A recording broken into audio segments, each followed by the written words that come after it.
In this concluding program of microbiology and human health, we are going to study today about a group of microorganisms that is completely different from the other group that we have studied. This group comprises of fungi and protozoa. Basically, they are the eukaryotic microorganisms. That means they have got a nucleus, they have got a nuclear membrane, and they have many cell organelles which are distinctly found inside the cytoplasm of the cell. Fungi, they basically have got two stages in their life cycle. One is called the vegetative stage and the other one is called the reproductive stage. The vegetative stage is comprised of some mycelial growth. Mycelia is some filament-like structure. Now, each filament is called a hyphae and a bunch of hyphae together makes up the mycelium. The reproductive stage comprises of formation of spores by which they can undergo asexual reproduction or they may produce different type of gametes that are designated as male or female gametes and they can undergo sexual reproduction. Basically, we find three forms of the fungi. The first form is called molds, which grow as long tangled filaments. When we grow them on the solid agar media in the laboratory, we find the mycelial growth, and therefore just by recognizing the colony, you are able to say that you have isolated or cultivated a fungal culture. The other group is called yeast. Now, yeast are basically the one which show unicellular structure and they grow on the agar media similar to the bacterial colonies. So, it is not possible to distinctly tell whether you are getting a bacterial colony or you are getting a colony of yeast. Okay. We have third type or third form of fungus which shows dimorphism. That means they show filamentous growth and on the other hand they also show the unicellular growth pattern. Now, filamentous growth is observed mainly when they are at the ambient temperature of 25 degrees Celsius. And when they come at a temperature of 37 degrees Celsius, which is the normal body temperature of a human, they show the unicellular pattern of growth. And therefore, this helps for the proliferation or become an infective fungi and cause different diseases in the human body. Fungi have got a beneficial role in the human health. Not all the fungi are harmful to us. There are many fungi which are really beneficial for the human health. For example, Saccharomyces cerevisiae, which is called the baker's yeast, is essential for the formation of bread and alcohol. Another yeast which is used mainly for the production of ethyl alcohol is Saccharomyces episoides. Saccharomyces contains high amount of vitamin B. And therefore, we can prepare the capsules or the tablets of yeast which are called the yeast tablets and we can provide it to the people who are suffering from malnutrition. Therefore, the yeast tablets help us to give the nutritional supplement to such people who are suffering from malnutrition. Not all the fungi have got a beneficial role to play. There are many fungi which are threat to the human world, because they cause many disease and many infections which a human body suffers from. Now, let us learn about those fungi which cause the disease and what are the clinical manifestations of these diseases. The fungi which cause the disease in the human body are called the pathogenic fungi, and like the bacterial cells, they also produce many toxic compounds. The toxic compounds that are being produced by the fungal cells are called mycotoxins. The myco word we all know comes from mycelium. Aflatoxin is a type of mycotoxin that is secreted by Aspergillus flavus and Aspergillus parasiticus. Now, this aflatoxin is very toxic for the human body and sometimes they also cause death. So, aflatoxins are the fatal mycotoxins that are produced by different species of Aspergillus. Therefore, whenever the human body acquires the fungus either in the form of spores or either in the form of vegetative mycelium, there are chances that the body gets exposure to the toxin which is mycotoxin, and this is called the intoxication of the fungi to the human body. We learn about two intoxications over here. The first one is called ergotism. Ergotism is caused by Claviceps purpurea. Now, Claviceps purpurea is not a pathogen of the human. Then how does it cause the disease? It causes the disease when we take in some plant product. Basically, Claviceps is a fungus which infects a plant body. And when infects the plant body, it produces a hard purple color body inside the plant, and that is called sclerotium. Now, sclerotium produces numerous alkaloids, and these alkaloids ultimately form a layer which is toxic or poisonous for the human body, and this layer or a cluster of peptide alkaloids so formed is called ergot. LSD, which is lysergic acid diethylamide, is a derivative of such an alkaloid which is found in the ergot, and therefore this leads to ergotism in the human body. The second type of intoxication we encounter is called mycetism, or the common name is mushroom poisoning. Whenever we consume the mushroom, we should be well aware of its nature, whether it is edible or it is not edible, because it may cause the poisoning, because it has got numerous toxic compounds. Now, the mushroom produces many toxic compounds which affect the peripheral parasympathetic nervous system, or it may generate the psychotropic effect like hallucination, or sometimes it may cause the cardiac and respiratory arrest. So, the intoxication of a fungus may be very fatal for the human body. A very common example is Amanita phalloides. This Amanita phalloides produces two mycotoxins which is called amatoxins and phallotoxins. Amatoxins and phallotoxins, when they are ingested inside the human body, they cause the lowering of the blood pressure and dehydration, and ultimately the patient succumbs to death. There are many diseases which a fungus causes, and we have categorized them by a specific term which is called mycosis. So, any disease which is caused by fungus, whether with the help of the toxic compound, whether with the help of the vegetative mycelium or by any other structure, the disease is known as mycosis. Now, mycosis has been classified into three main types. The first one is called superficial mycosis, or the other name is cutaneous mycosis. That means any infection of the fungus which occurs in nails, skin, scalp or in the hair, on the superficial parts of the human body, we call it cutaneous or superficial mycosis.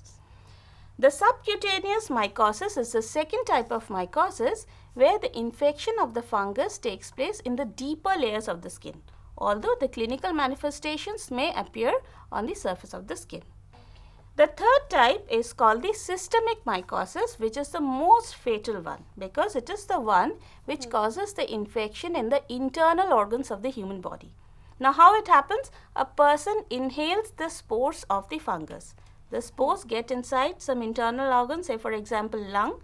Inside the lung or on the surface of the lung tissue, the spores germinate, produce the mycelium, and they cause blockage of some blood vessel, or it may happen that they travel to the other parts of the human body, and therefore the whole system of the human body gets infected, and we call it systemic mycosis. So, what are the three different types of mycosis that we know? One is a cutaneous, one is a subcutaneous, and another one is a systemic mycosis. Very good. A few examples we will learn today. The first one we begin with is candidiasis. Candidiasis is an infection that is caused by Candida albicans. It may be of three types. The first one is called vulvovaginitis. That means the growth of Candida albicans takes place in the vagina of the female body, and therefore the female suffers from pain and there may be secretion of some white mucus. The second type is called oral candidiasis. A common name is thrush. Oral candidiasis is a very common feature of the newborn babies you might have seen. They develop a sort of white colored lining on the surface of their tongue. This is nothing but oral candidiasis, the growth of Candida albicans over the surface of the tongue tissue. The third type is intestinal tract candidiasis, where we see that Candida albicans come in contact with the intestine, or the mucosal cells of the intestine get infested with the Candida albicans, and the whole mucosal lining gets a layer of Candida albicans, and therefore this infection is called intestinal candidiasis. Cryptococcosis is a type of fungal infection which is very fatal, and this is systemic type of mycosis. The first one we have studied is a superficial type, because only the superficial cells get infected.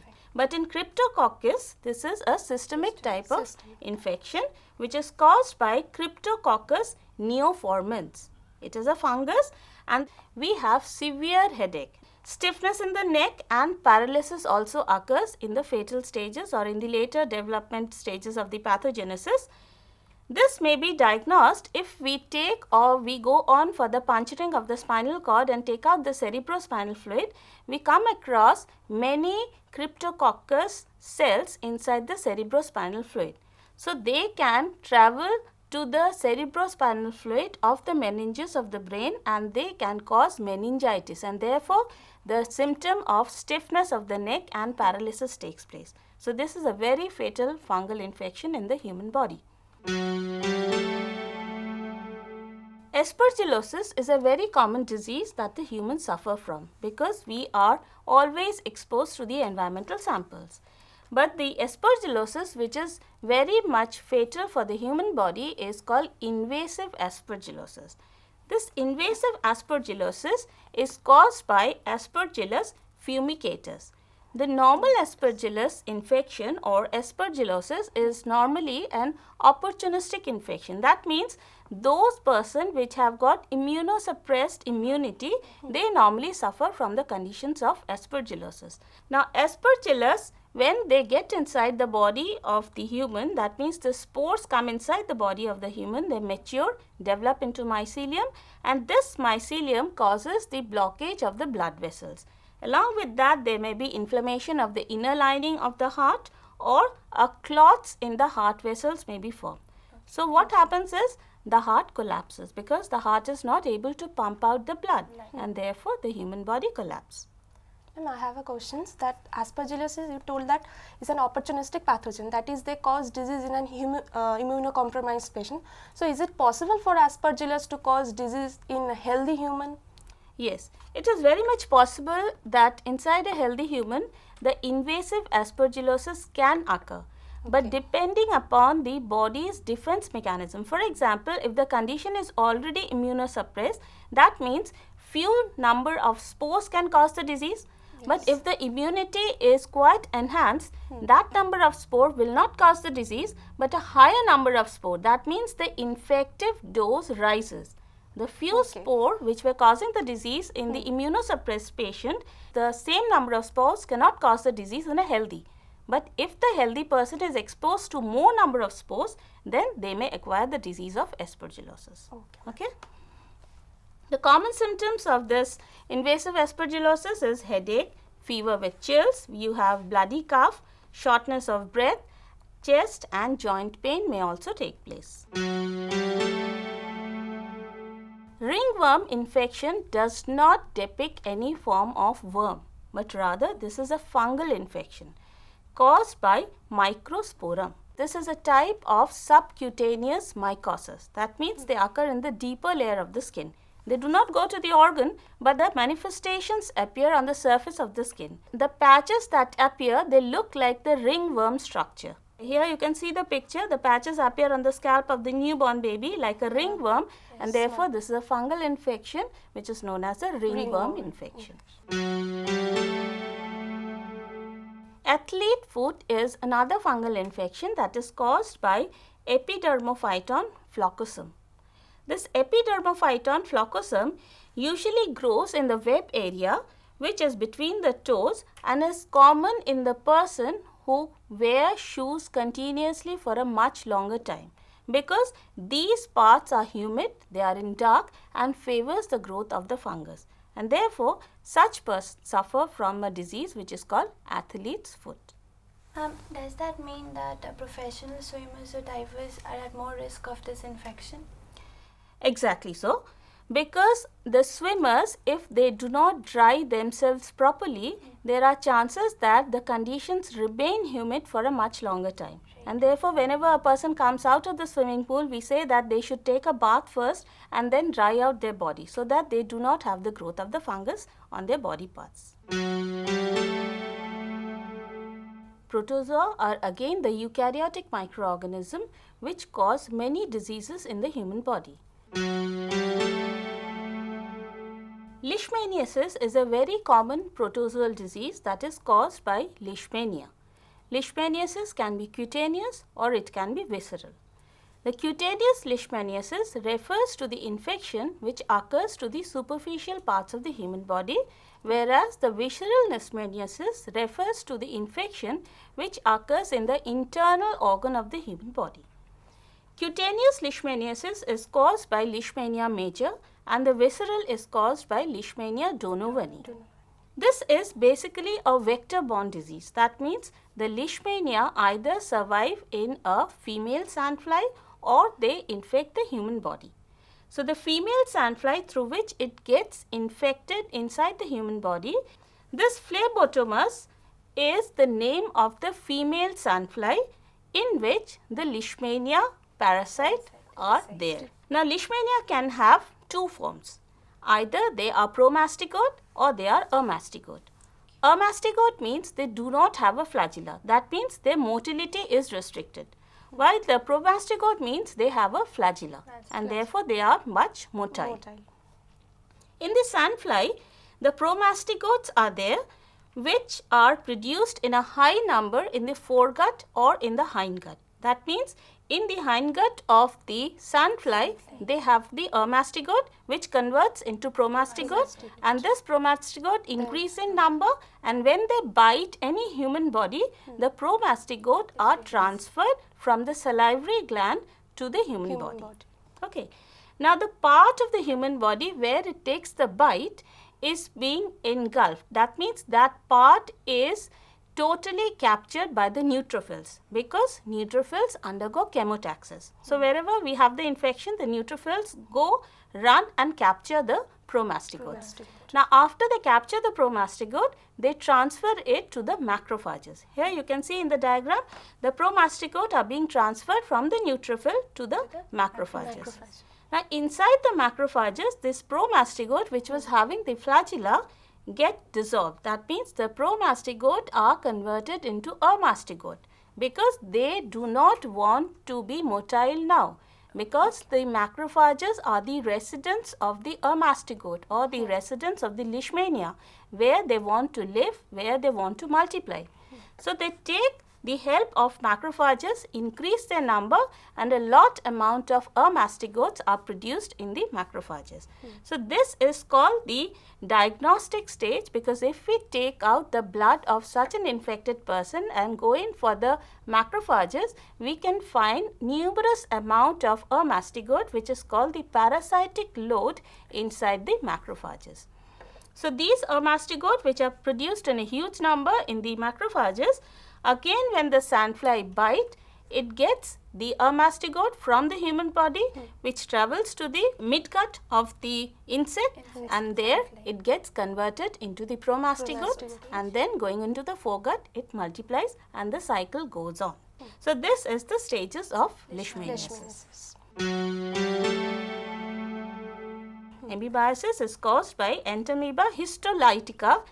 Now, this name histolytica comes from a word. Histo means tissue, lytica means one which is able to cause lysis.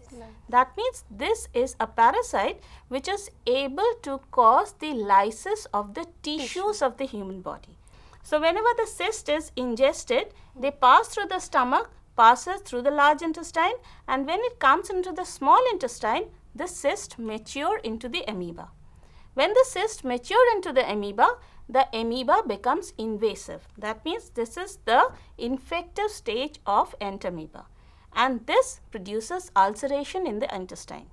Sometimes it may happen that they penetrate from the intestine and comes in contact with the bloodstream, and therefore through bloodstream they may go to the other parts of the human body and can cause lysis of the tissues of the human body. The amoeba so formed, they can be converted into again cyst form, and when the fecal matter is passed by such infected person, the cyst of entamoeba are passed on, and therefore by contamination of the fecal matter, that may be a contamination of food or contamination of the drinking water, the transmission of amoebiasis takes place. Giardiasis is another disease which is caused by Giardia intestinalis. We say the Giardia exist in two forms. Either they are present in cyst form or they are present in a form of trophozoite. Cyst form is the one which is viable when it is outside the body of human.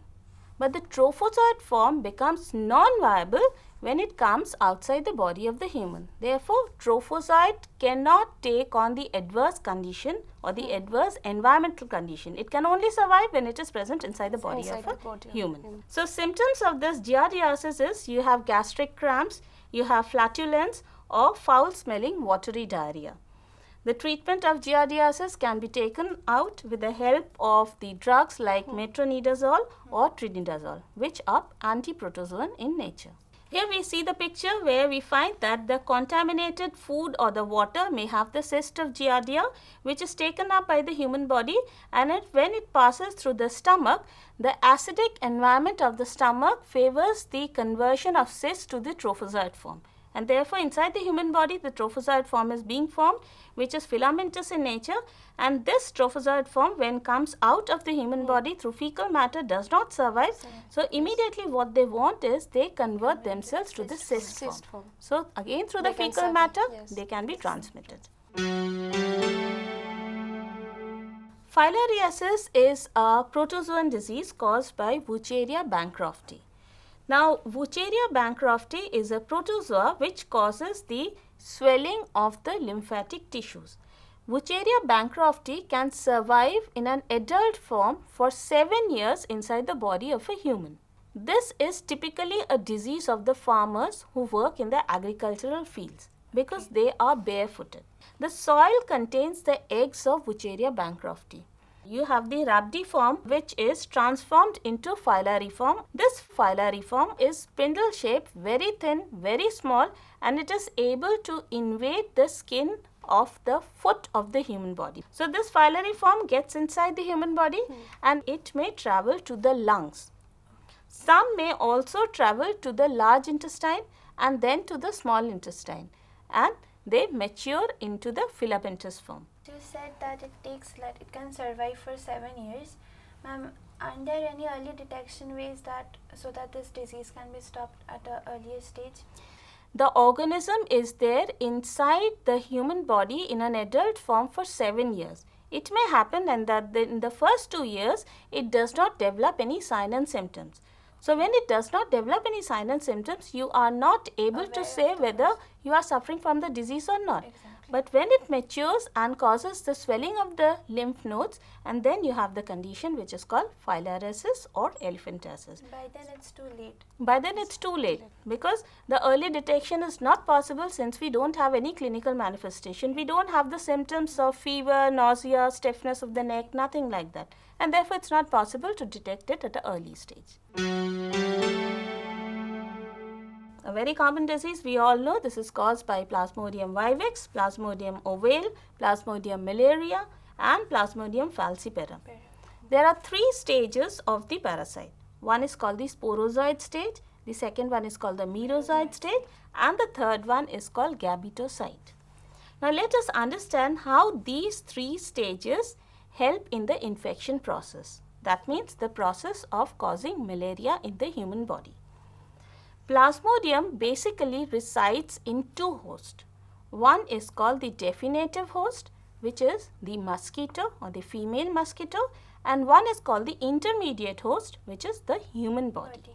Okay, so when it is present inside the female mosquito, they are present in the sporozoid form. When the sporozoid form, which is produced inside the body of the mosquito, they travel to the salivary gland of the mosquito, and such a mosquito bites the human body, they transfer the sporozoid form into the human body. Now the sporozoid form travel to the liver of the human body, and inside the liver of the human body, they get transformed into merozoid form. This merozoid form are able to attack the red blood cells which are present in the blood of the human. So the RBC now becomes the residence for the merozoids to develop and proliferate. In the meantime, when the merozoids try to escape out of the human body, they destroy the RBC. And therefore, when a person suffers from the malaria, what happens is you have the decrease in the count of RBC because the merozoids are destroying the RBC. In the meantime, what happens is this parasite produces about 150 proteins which are present on the membrane of the RBC, and therefore they escape out and they again are coming out of the human body, because whenever an insect bite, they have the merozoid form which gets converted into the gametocyte form. The gametocyte form now comes inside the mosquito and they are able to produce the gametes, and therefore the name comes gametocyte. Now they are producing the female gamete and the male gamete. So inside the mosquito, the male and the female gametes so form, they fuse together, they form the zygote. The zygote develops into oocyte, and inside the oocyte again the sporozoid form is being formed. You told that malaria causing protozoa produces 150 proteins that adhere to the RBC's membrane. So how is our body immune system unable to detect the protozoa, presence of protozoa? Okay, a very good question, that why we are not able to fight back the malaria, because it is being occurring for thousands and thousands of years. Okay, now what happens is they produce 150 proteins, as I said, but these 150 proteins are not synthesized at one time.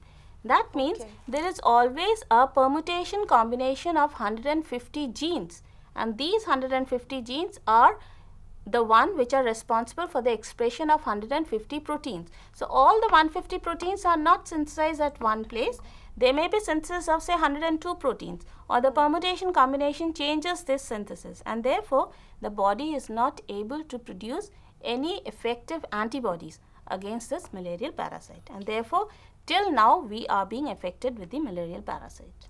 So this is again a picture where we see the mosquito bites the human body in two stages. At one stage when it is passing on the sporozoid form inside the human body, and in another stage we see the mosquito takes on the gametocytic form from the human body and therefore causes the fertilization inside the female mosquito, which results in the formation of the sporozoid.